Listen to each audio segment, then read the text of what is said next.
Então, pessoal, Ministério da Cultura e Instituto Ricardo Brenan apresentam ação formativa de contrapartida social do projeto Panorama, de portos a capitais no Brasil setentrional. PRONAC 178612. Lei Federal de Incentivo à Cultura, Lei Rouanet, PRONAC 178612. A mostra tem o patrocínio do Itamaraty e do Grupo Parve. A organização e produção do projeto é da Expomos, realização Instituto Ricardo Brenan, Ministério da Cultura, Governo Federal. Então, pessoal, boa tarde. Boa tarde. Tudo bem com vocês? Sim. Estão felizes? Sim. Então, meu nome é Moisés, sou educador ali do Instituto Ricardo Brenan, no museu, aqui perto, vocês conhecem? Sim. Tá. O colega aqui, Alisson, também é educador ali, tá? E o Nister, que é o colega que está fazendo a filmagem aqui, que a gente precisa registrar toda a atividade que a gente está fazendo, certo? Muitos de vocês já visitaram o museu ali? Né? Vocês gostaram? Sim. O que vocês lembram que tinha lá? Uhum. Tem? Tem.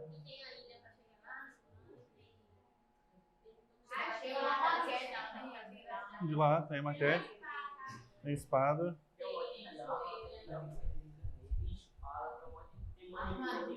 Uhum. Então, tem um monte de coisa lá. E aí agora a gente está recebendo lá uma exposição temporária, que são quadros que vão ficar lá só por um tempo limitado agora, até o final do mês de abril. Quem for visitar lá até a exposição ser de lá vai poder ver esses quadros, tá? E eu vou falar um pouco sobre essa exposição para vocês, porque acho que vocês estão com alguma visita agendada para lá, não estão?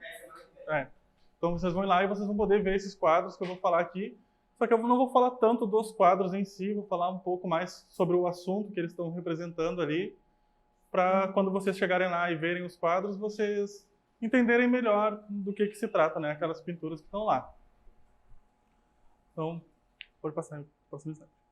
Então, o nome da exposição é Panorama. E aí é uma palavra que às vezes a gente conhece, porque, por exemplo, no telefone celular, quando a gente vai tirar foto, tem um modo de que é foto panorâmica, né? Não sei se vocês já viram, que é uma foto que a gente vai, aperta no botão e vai virando, para pegar uma foto assim bem comprida de toda a paisagem que a gente está vendo, né? Tudo de um lado até o outro, assim. E aí, então, o panorama é uma palavra que tem uma origem grega, né? Da língua grega, e ela foi usada na arte pela primeira vez lá no final dos anos 1700, há muito tempo. Foi um pintor escocês chamado Robert Barker, que ele pintou dentro de um prédio redondo, assim, como se fosse tipo um copo. Pensa um prédio no formato de um copo, assim, alto, redondo, né, com as paredes internas redondas. Ele pintou as paredes desse prédio todinha com uma vista da cidade de Edimburgo, lá na Escócia, que é onde ele vivia. Aí ele pintou a vista da cidade ali, e quem entrava no prédio era como se estivesse vendo toda a paisagem da cidade. Isso aqui estava dentro de um prédio. Então ele estava representando um lugar aberto, uma paisagem, mas dentro de um prédio fechado. E o nome desse prédio era Rotunda, tá? Esse modelo de prédio assim, redondo. É um nome importante de vocês prestarem atenção, Rotunda, que depois... Rotunda, tá aqui, ó. Tá? E aqui a gente tem um desenho que está representando como que tinha ficado esse prédio depois que ele pintou, tá? Então esse prédio ele era redondo, é como se tivessem cortado ele ao meio e aberto assim os dois lados, né? Aí vocês veem aqui as pessoinhas pequenininhas entrando no prédio, e aqui nas paredes dele pintado lá o mar que tinha na cidade, e aqui em cima a gente tem a vista da cidade lá, com seus prédios, igrejas, tudo, né? Então vocês conseguem se imaginar assim, entrando num lugar que toda a parede dele é toda uma pintura só de algum lugar, né? Como se estivessem nesse lugar sem necessariamente estar nele, né? Vocês estavam dentro de um prédio. Então esse é o tipo de pintura panorâmica, né? Que a gente vai ver lá, que é isso. Isso é uma visão do todo, tá? Para terem uma ideia assim, de como se estivesse num lugar mesmo, uma vista de 360 graus. Vou passar, por favor. E aí os quadros que a gente vai ver lá, eles foram todos pintados no século XIX, isso é, nos anos 1800. Ou seja, há mais ou menos 200 anos atrás. Tá? E naquela época, né, não existia internet, telefone celular, fotografia estava sendo inventada já bem no final desse período. Então, quando as pessoas elas queriam mostrar um lugar para uma outra pessoa, sem que essa pessoa pudesse ir ao lugar, elas não podiam tirar uma foto, né? Então, geralmente faziam uma pintura, um desenho, alguma coisa assim que pudesse divulgar a imagem daquele lugar para quem não tinha como ir. Então, era normal as pessoas fazerem pinturas de lugares para mostrar para outras pessoas como eram os diferentes lugares do mundo, né? Então, no Brasil, nessa época, no começo dos anos 1800, ele ainda era uma colônia de Portugal. Vocês sabem o que é uma colônia?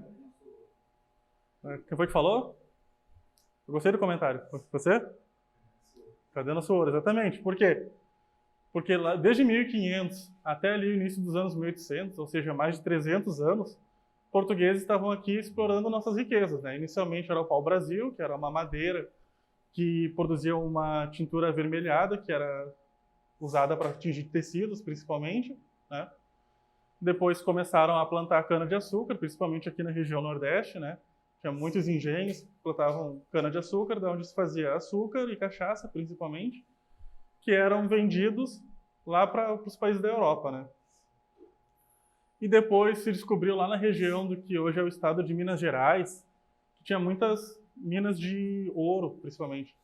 Então começaram a extrair o ouro. E aí, como o colega falou ali, devolvam o nosso ouro, né? Porque então começaram a tirar ouro que tinha aqui no território do que hoje é o Brasil para enriquecer Portugal. E isso é uma coisa que aconteceu em várias partes do mundo, tá? Países principalmente europeus, né? Portugal, Espanha, Inglaterra, França, conquistaram várias outras partes do mundo e começaram a tirar a riqueza. E isso ajuda a explicar por que lá essa parte da Europa Ocidental ela é tão rica hoje e quase todo o resto do mundo foi muito empobrecido, né? Foi um processo que durou aí centenas de anos e que é importante para a gente entender o mundo, por que o mundo é como a gente conhece ele hoje, né? Talvez muitas das dificuldades que a gente enfrenta aqui hoje no nosso dia a dia, né? Às vezes dificuldades de saneamento básico mesmo, de desemprego, né? De fome que acontece, se deve em grande parte porque o Brasil é um país que foi empobrecido ao longo de 300 anos. Então a gente está tratando do final desse período em que o Brasil era uma colônia, né? Por quê? Como é que o Brasil deixou de ser colônia? Lá na França, Napoleão Bonaparte, né? Estava começando a querer conquistar todo o continente lá para ele, né?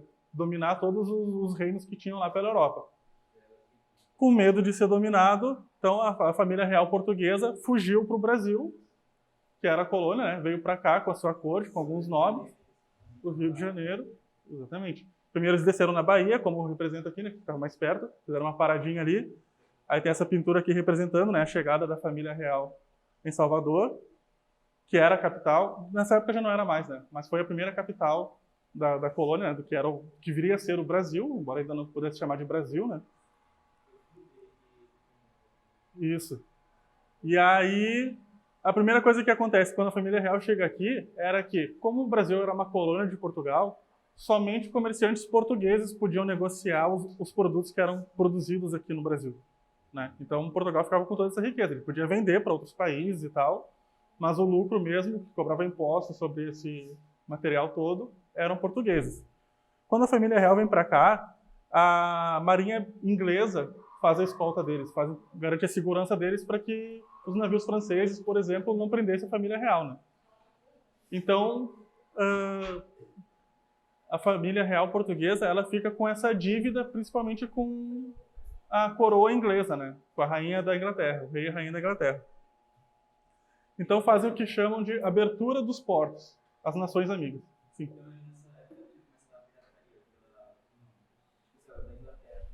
Uhum. Os corsários, né? Por isso que ela, naquela época, não sei se hoje em dia era chamada Maria dos Marinhos. Isso, era. E aí, justamente, por eles terem escoltado, né, eles terem esse poderio naval, eles acabaram escoltando a família real, e aí acabou gerando essa dívida de Portugal com a Inglaterra. E aí houve a abertura dos portos às nações amigas, principalmente os ingleses, né, que começaram a poder usar os navios ingleses aqui para comercializar justamente aqui no Brasil, que até então eram só os portugueses. Mas não só ingleses, né, franceses, italianos, alemães, holandeses também, enfim, todos passaram a frequentar aqui o litoral brasileiro. Então o Brasil ele começa a receber gente de outras partes do mundo, né? Que antes vinha quase que só portugueses para cá. Começa a vir gente de outros lugares. E aí outra coisa que era importante para a família real portuguesa era começar a desenvolver aqui no Brasil algumas coisas, alguns serviços, algumas instituições que não existiam, porque o único interesse que eles tinham aqui era extrair riqueza. Mas a partir do momento que a família real vem morar aqui, aí eles querem algumas coisas que eles tinham lá em Portugal e que não tinha aqui no Brasil. Aí eles começam a fazer biblioteca, banco, e aí tem a Escola Real de Ciências, Artes e Ofícios, né, para começar a formar cientistas, artistas, que ainda não tinham muitos aqui no Brasil, né? Não tinha um lugar onde as pessoas estudavam para fazer essas atividades. E aí, então, em 1822... Nessa época, quando eles vieram para cá, só pessoas que eram em Portugal, mas não nasceram no Brasil. Isso. Portugal podia ter patente mais alta. Isso, justamente. E aí, quando... você gosta, né, de histórias? É interessante. Muito interessante os comentários dele, né? Tá bem ligado no que a gente está falando aqui. Depois, se tiverem alguma dúvida, converse com um colega ali, que o colega manja do assunto. E aí, então, é isso, né? Começou a ter a família real... Napoleão foi derrotado, a família real voltou para Portugal, ficou Dom Pedro aqui, né, como regente. E aí, então, em 1822, estava um momento de instabilidade aqui, justamente por causa dessa coisa ainda do Brasil ainda ser uma colônia, e os pessoal rico aqui, os portugueses que estavam aqui, estavam querendo meio que romper esses laços também com Portugal, né, não dever os impostos para lá. Então eles fazem um arranjo ali, um esquema, e declaram o Brasil independente de Portugal, né? Então o Brasil deixa de ser uma colônia e passa então a ser um reino independente, sob o reinado de Dom Pedro I aqui, né? Ele seria o Pedro IV de Portugal, mas ele resolveu ser o primeiro Pedro aqui do Brasil. E aí, então, em 1824, a Escola Real de Ciências e Artes se transforma na Academia Imperial de Belas Artes, né? Que é como se fosse uma universidade para formar artistas, mais ou menos isso, né? Pessoas que tinham muito dinheiro pagavam para estudar lá e aprender a pintar, escrever livros, fazer peças de teatro. Uma escola de arte, né? Isso. Aí pode passar. E aí, no título da nossa exposição, fala o Brasil setentrional. Alguém aqui sabe o que é setentrional? É uma palavra bem estranha, né? Você nunca ouve ela por aí. Mas, de forma bem resumida, setentrional ele se refere à região norte de algum lugar, né? Se a região sul, se usa a palavra meridional. Então, o sul é meridional, o norte é setentrional. Se refere à região norte, tá? É uma palavra só mais bonita, né? E aqui a gente tem um mapa, então, que foi feito por um francês, lá no final dos anos 1800, e que se chama justamente o mapa da parte setentrional do Brasil. Mas aqui, preto e branco, assim, e tá pequeno, fica ruim de identificar bem qual é a parte que ele está falando, né? Então, pode passar aqui. Aí tem o mapa aqui atual do Brasil, e aí eu destaquei aqui a parte que está representada ali naquele mapa, né? Que é essa região aqui do Nordeste e um pedacinho do Norte do Brasil, né? E aí a nossa exposição, ela compreende 4 cidades, tá? Que é Belém, no Pará, fica aqui em cima, São Luís, no Maranhão, Recife, vocês conhecem, né? Salvador. Vocês conhecem alguma das outras cidades aqui sem ser Recife? Tem algum parente? Já foram alguma vez a Salvador? Foram a Salvador? Já foi em Belém também?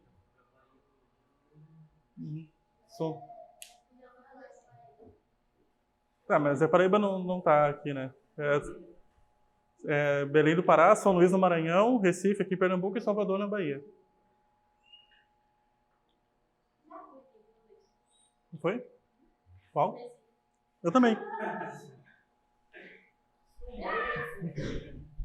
mora em Recife, tu não fosse para Recife, não. Não, pode passar então. Então, a primeira das cidades que a gente vai falar é Belém do Pará. Quem foi que foi a Belém? Foi você? Quem foi que falou? Foi você? Você foi lá na feira do Ver o Peso, mercado Ver o Peso? Lembra esse prédio aqui, ó? Um prédio azul. Foi, né? Então. Então, você foi lá, você viu que lá tem muito rio, muita coisa, né? O pessoal tem muita coisa de pesca, né? Enfim, coisas associadas ao rio. Por quê, gente? Porque, assim, uma característica de todas essas cidades é que elas ficam no litoral. E aí por quê? Porque quando os portugueses vinham para cá, eles vinham de navio pelo Oceano Atlântico, e o primeiro lugar que eles chegavam era justamente no litoral.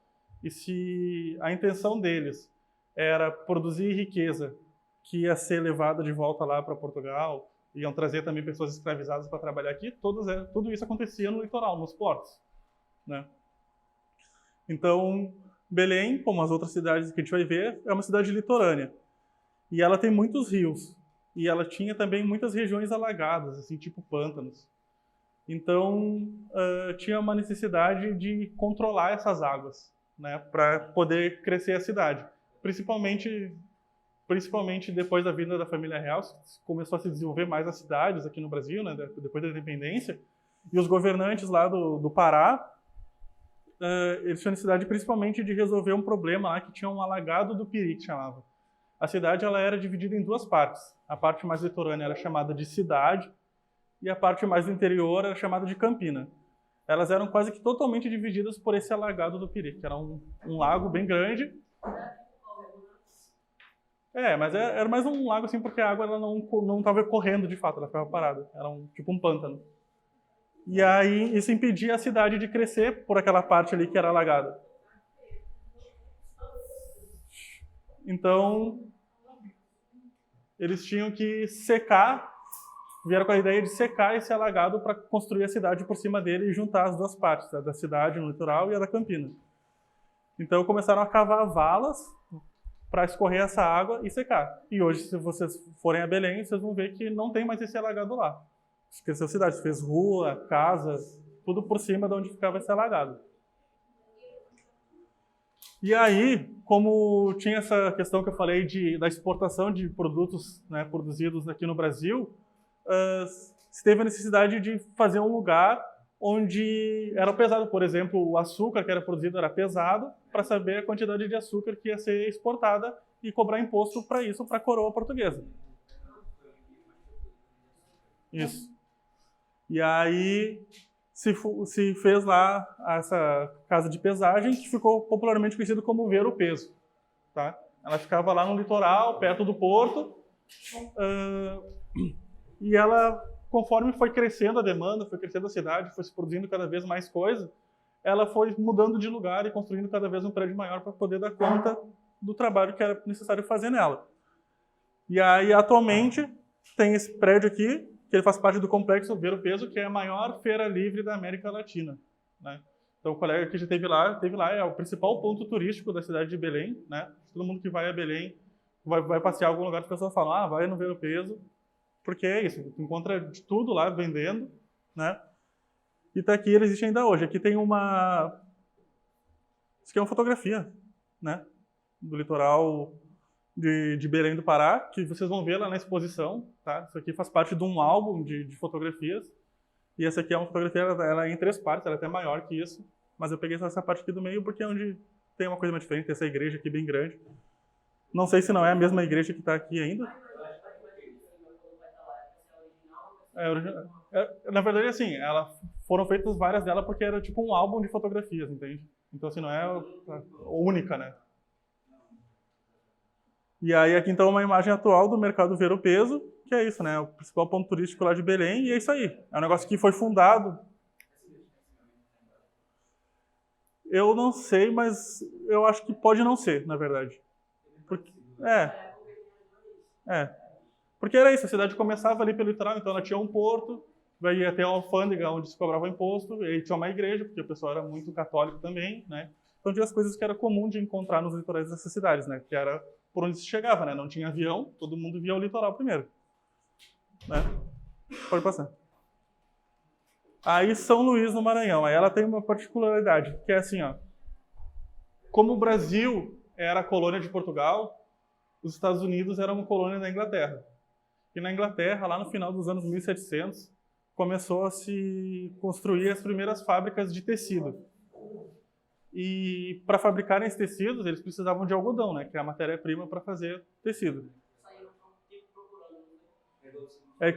Isso. E aí, porque na colônia deles, na América, nos Estados Unidos, tinha muita plantação de algodão. Era a principal plantação que tinha nos Estados Unidos. Então, o algodão quase todo que eles usavam vinha dos Estados Unidos. Porém, no final dos anos 1700, começa a Guerra de Independência dos Estados Unidos, e aí, claramente, os Estados Unidos vai parar de fornecer algodão de graça para a Inglaterra. Então, eles têm que procurar outros lugares para conseguir esse algodão. E um dos lugares de onde eles compram era da província do Maranhão, que era embarcado justamente do Porto de São Luís, né? Tinha uma grande plantação de algodão lá. Então, a cidade enriquece muito no final ali dos anos 1700 a partir da venda do algodão para a Inglaterra abastecer suas fábricas de tecido. Então, conforme essas pessoas vão enriquecendo, elas mandam, os grandes proprietários de terra, eles mandam seus filhos para estudar lá na Europa, principalmente na França. E aí, lá na França, eles, claro, têm contato com um mundo completamente diferente daquele que eles viviam aqui, que era a colônia de Portugal, né? Eles chegam lá, era um país mais enriquecido, né? Tinha muita arte, né? Muito museu, muito glamour. Em Paris, né? A gente sabe que é uma cidade muito charmosa, assim, né? Muito bonita. Eu me lembro de começar a fazer um portugueses que não me lembro exatamente o que faz mas eu me lembro mataram o rei, mataram a rainha, mataram qualquer polícia que era contra, deixaram os fronteiros e botaram Napoleão como rei para comandar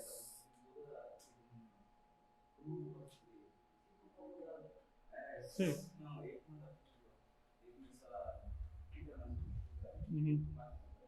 ele só perdeu porque foi invadir a Rússia contra a Ucrânia. Aí ele fugiu. Os russos eles fugiram, pegaram um pouco todo pesado e tiraram tudo para chegar lá no momento. Isso. E aí, claro, tem a Revolução Inglesa, que é antes ainda da francesa, né? Napoleão é na francesa. A inglesa também, junto o pessoal lá, os que tinham enriquecido lá, que eram os proprietários das terras, né? Foram expulsando as pessoas do campo para a cidade, se apropriavam da terra, então as pessoas iam pobres para a cidade, começavam a trabalhar nas fábricas, todo esse processo. Isso.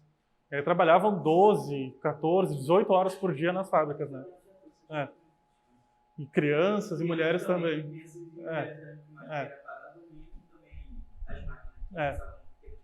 E conforme as pessoas viam que fazia muito mal isso para elas, né? Trabalhar isso, elas começavam a protestar, a se recusar a trabalhar. E aí se divulgavam muitas ideias assim, se as crianças trabalharem menos de 14 horas por dia, vai falir nossas empresas, nossas fábricas, a gente precisa das crianças trabalhando. Mas aí acabavam reduzindo... E aí reduziam a jornada de trabalho. Exatamente. E aí depois também as mulheres, se as mulheres pararem de trabalhar quando estão grávidas, vai falir nossas fábricas. Então, sempre que havia uma reclamação dos trabalhadores por melhores condições de trabalho, vinha alguém dizer que isso ia ser prejudicial, ia fechar as fábricas e não ia ter mais emprego. Até hoje a gente vê isso acontecer, né? Quando a gente vê aí alguma categoria profissional fazendo um protesto, por exemplo, por melhores condições de trabalho, sempre há alguém que vai dizer assim, não, mas isso aí vai falir o negócio, não vai ter como manter os empregos. Aí teve a reforma trabalhista agora, né, que tirou direitos trabalhistas dizendo que ia ter mais emprego. Não teve, né? Eu li que as mulheres só paravam de trabalhar depois que tiveram filho, mas mesmo assim elas continuavam trabalhando. Aí é tudo por esse período aí. Nessa época teve um pouco mais luz.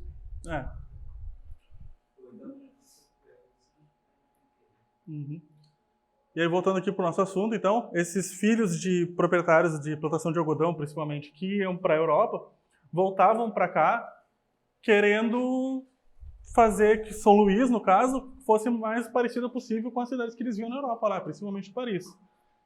E aí, ao longo dos anos 1800, foram feitas várias leis para controlar os costumes, principalmente das pessoas mais pobres, porque na visão deles, se comportavam de maneira inadequada para uma cidade moderna como era Paris, por exemplo.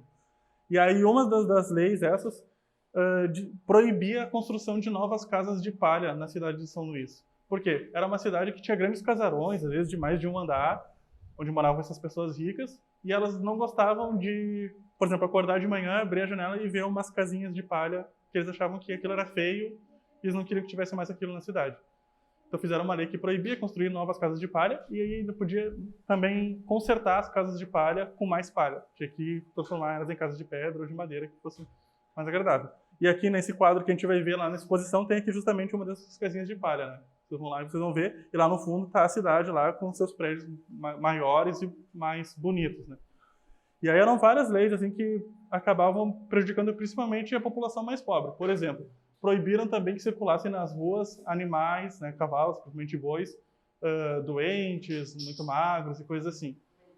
Mas sim, justamente, se o povo mais pobre dependia desses animais para fazer seu trabalho, conseguir seu sustento diário, eles eram os principais prejudicados também, né? E aí também se proibia de tocar música nas ruas e tal, e aí, eram os únicos divertimentos que as pessoas mais pobres tinham também, era tocar uma musiquinha, né, dançar ali na rua, também era proibido e tal, e daí tem vários relatos de pessoas sendo presas por desrespeitarem essas imposições, né?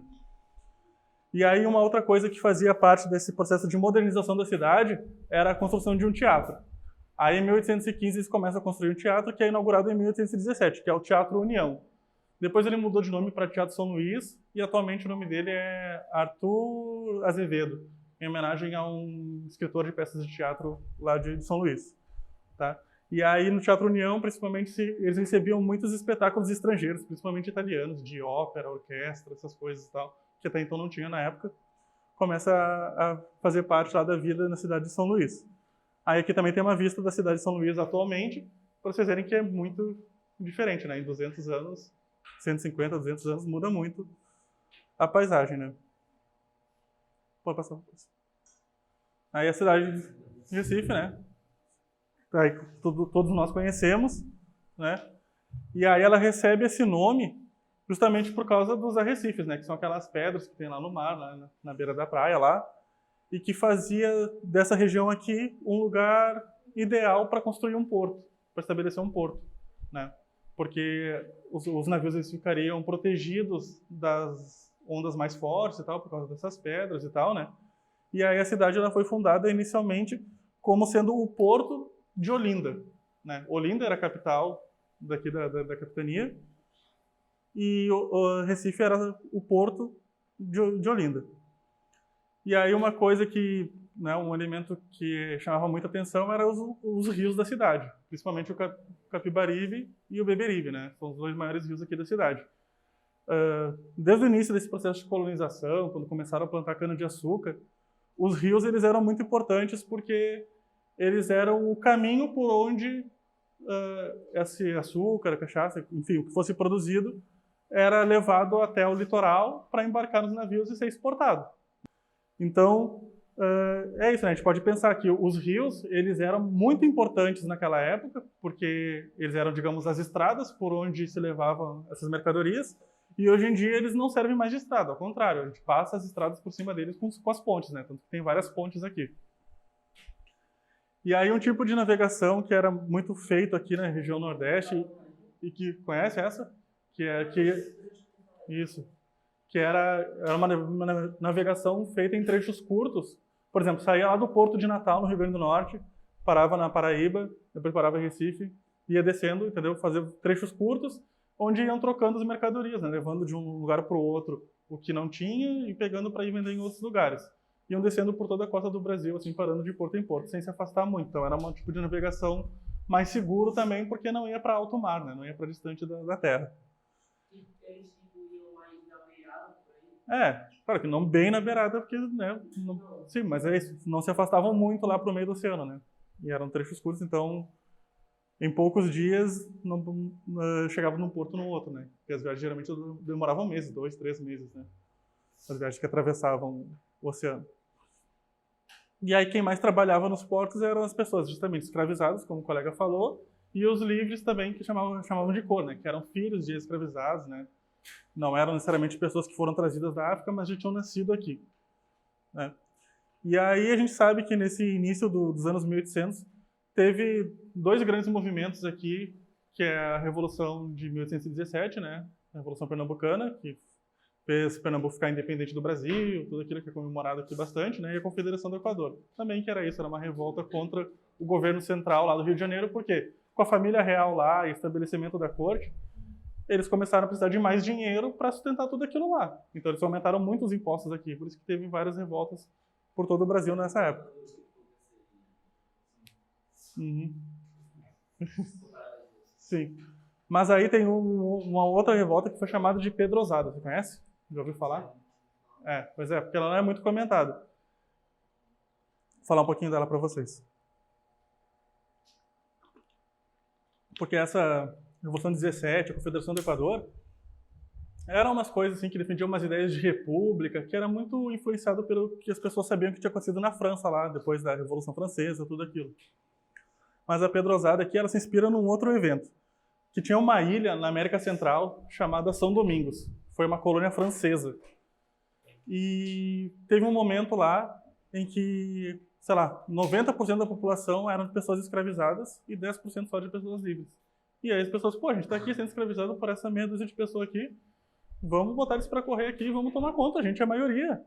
E aí, foi isso aí. Pegaram, começaram a matar os senhores de escravos lá, os que conseguiram fugir, fugiram, e os ex-escravizados tomaram conta e começaram a administrar aquela ilha.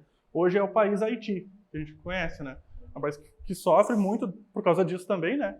Mas deu uma amostra bem interessante assim, de união e poder do povo mesmo, dos trabalhadores, né? Contra aqueles que estavam explorando eles. Então isso aí aconteceu lá no final dos anos 1700, e aqui no Brasil o pessoal começou a ficar com muito medo, porque em muitos lugares era justamente isso que tinha. Uma grande maioria da população de pessoas escravizadas e negras, com poucas pessoas brancas que estavam enriquecendo os custos do trabalho dessas pessoas.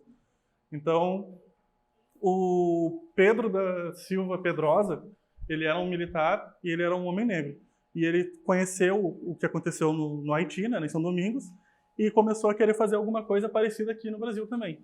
E ele começou a divulgar essa ideia entre pessoas e tal, e dizem que várias pessoas que não eram brancas achavam interessante as ideias dele e foram aderindo ao movimento dele, foi crescendo, foi crescendo.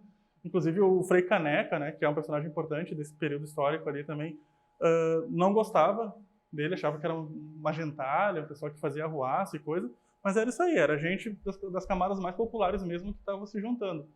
Só que aí a notícia de que eles estavam se organizando correu aí e chegou no ouvido dos funcionários do Império, né, do Poder Central, então eles se organizaram, o exército, tudo, e quando eles foram... Isso. E aí, quando foi ter mesmo, acabaram prendendo centenas dos rebeldes que estavam organizados pelo Pedroso, né? Foi em fevereiro de 1823. Eles acabaram presos, Pedroso acabou perdendo o cargo dele, que ele tinha no exército também. Mas foi um movimento interessante por causa disso. Ele era mesmo das camadas populares, né? Das pessoas pobres e trabalhadoras, né? Não era uma coisa assim das pessoas que tinham estudado na Europa, por exemplo, que tinham dinheiro, né? E acho que é por isso mesmo também que é uma coisa que não é tão conhecida, né? Acabou sendo não tão conhecido porque é um movimento popular. Aí aqui a gente tem essa pintura que vocês vão ver lá na exposição também. Ela é mais antiga que as outras, ela é de 1640, foi feita por um holandês chamado Gilles Peters. Ele fez uma vista ali, como se ele estivesse de Olinda, olhando ali para as ilhas que são o Recife Antigo, né? A parte antiga da cidade. Aí, claro, também distorcido aqui, a gente tem o Forte das Cinco Pontas ali, né? É o Forte das Cinco Pontas esse? É o Forte das Cinco Pontas que aparece aqui? Não, aqui. Não é? Do Forte. Então, e alguns navios aqui da esquadra holandesa. E aí isso aqui é interessante, porque ele faz uma vista, digamos, panorâmica antes do escocês aqui ele ter inventado o tipo de pintura panorama. Né? Então, o cara estava fazendo um tipo de pintura parecido já antes, né? Dando uma visão bem ampla de uma paisagem. E aqui uma foto atual também, tirada lá de Olinda, em direção ao Recife, para vocês verem também que as coisas mudaram bastante, né? Da pintura para cá, né? Os prédios, todas as casas, né? Vou passar. Aí aqui, a última cidade que a gente vai ver, então, Salvador. Também, né? Como eu disse, foi a primeira capital do Brasil. Ela ocupava uma posição privilegiada, porque o Brasil, na época, ele não ia lá até o sul, né? Da região sul, ele parava ali mais ou menos pelo litoral de São Paulo. Então ele ficava numa posição mais ou menos central aqui. Também, né? Era fácil de ir para Portugal, fácil para os navios que vinham da África também trazendo pessoas escravizadas. Então era um porto muito importante, né? E se construía, então, nessa região portuária, muitos trapiches, que eram esses prédios aqui, que eram um tipo de armazém, mas que ele era todo equipado para facilitar o embarque e desembarque de mercadorias ali, né? Então tinha muitos trapiches por essa costa da cidade da Bahia, né? Que antes de se chamar Salvador, era a cidade da Bahia. E conforme foi crescendo ali a atividade comercial, veio a necessidade de construir uma alfândega, né? Que era isso também, né? Aquilo que ia averiguar o que entrava, o que saía da cidade e tal, da produção. E é esse prédio aqui, tá? Ele foi construído lá por volta de 1860, ele foi inaugurado em 1861 ou 62. E essa aqui é uma fotografia da costa justamente em 1860. Então o prédio já estava ali quase pronto, né? E era muito importante porque é isso, tinha uma grande atividade de comércio interno e externo. Por exemplo, tinha coisas que eram necessárias na cidade de Salvador que não eram produzidas ali. Então elas vinham de outros lugares. Eram produzidas às vezes mais no interior do estado. Então iam navegando pelo Rio São Francisco, por exemplo, e chegavam lá no porto de Salvador para desembarcar isso que era necessário para as pessoas se sustentarem na capital. E também para o comércio externo, né? A Bahia também tinha muita produção de açúcar, depois teve muita produção de café. Então era um importante porto exportador também de bens. E aí, por conta dessa atividade comercial muito, muito intensa, começou a ter na Bahia os primeiros navios a vapor, né? No início dos anos 1800 ainda, e em 1853, duas companhias privadas de navegação a vapor se juntam e viram a Companhia Baiana de Navegação a Vapor. E os navios a vapor, eles navegavam mais rápido, porque eles não dependiam dos ventos tanto, né, que nem os navios a vela e tal. Então, acabavam agilizando justamente o transporte. Sim, mas com a vapor ele tem um motorzinho, né, que faz... Ele tem uma força própria, né?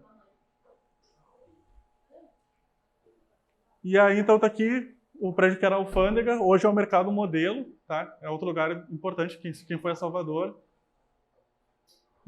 Quem foi a Salvador provavelmente vai visitar o Mercado Modelo, que ele fica perto do elevador Lacerda também, que é um cartão postal lá, né? Um lugar turístico lá de Salvador, que é o primeiro elevador urbano das Américas, né? Também construído lá na década de 1860. E aqui não tinha ainda o elevador, mas já tinha o Mercado Modelo, tá?